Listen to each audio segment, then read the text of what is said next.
પ્રજાસત્તાક દિવસની સૌને શુભકામનાઓ. આજે અમે ધ્વજવંદન પછી એક ટ્રીપ મારી, જે મારી 2026ની સૌથી પહેલી ટ્રીપ છે. મને બહુ લાંબા ટાઈમથી સાળંગપુર હનુમાન દાદાના દર્શન કરવાની ઈચ્છા હતી, પણ એ મોકો મળતો નહોતો. એટલે હું આવડી મોટી થઈ તો પહેલી વાર આજે હું સાળંગપુર ગઈ હતી.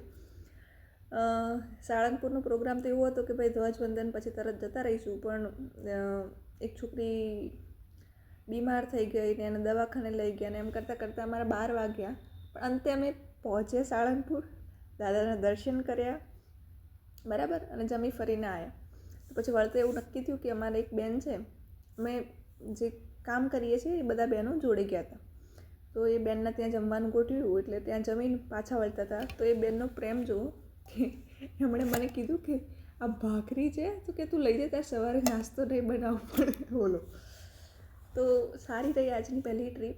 દાદાના દર્શન કર્યા, બહુ કંઈ ખરીદી નથી કરી, પેલા હાથે બાંધવાના આવે ને એ વાળું હું લાવી છું. બાકી તો ભાઈ ગયો તો ત્યારની શોપિંગ તો તમે જોઈ જ છે બરાબર. ચલો મળીએ ફરી આવતીકાલે. મારે હજુ આજની સ્ટોરી સવારની કહેવાની બાકી, હું કાલે કહીશ.